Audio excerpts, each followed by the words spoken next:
अस्सलाम वालेकुम my YouTube family, कैसे हैं आप लोग। रमज़ान की मुनासिबत से आज हम आपको बता रहे हैं कि खजूर के लड्डू अरब मुबारक में कैसे यूज़ किया जाते हैं। मक्का मुकर्रमा में हम लड्डुओं को इस तरह से बनाते हैं जैसे कि हमने खजूरों की गुठली निकाल ली है। इसके साथ हमने रख लिए हैं ड्राई फ्रूट में अखरोट, बादाम, कद्दू के बीज और पिस्ता।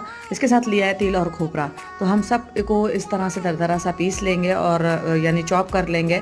बिल्कुल पाउडर फॉर्म में नहीं लाएंगे। इन सबको डाल के हमने पीस लिया और खोपरा भी साथ डाल देंगे। उसको पीसने के बाद हल्का देखें हमने ज़्यादा थोड़ा मोटा रखा है, बारीक नहीं किया और पाउडर नहीं बनाना। फिर इसके अंदर हम खजूर डाल के वो भी थोड़ा सा हल्के से ग्राइंड कर लेंगे। करने के बाद फिर हम इन सब को आपस में मिला देंगे। मिलाने के बाद एक तरह के शेप के लड्डू बनाएंगे और लड्डू बनाने के बाद फिर हम इसको तिल के अंदर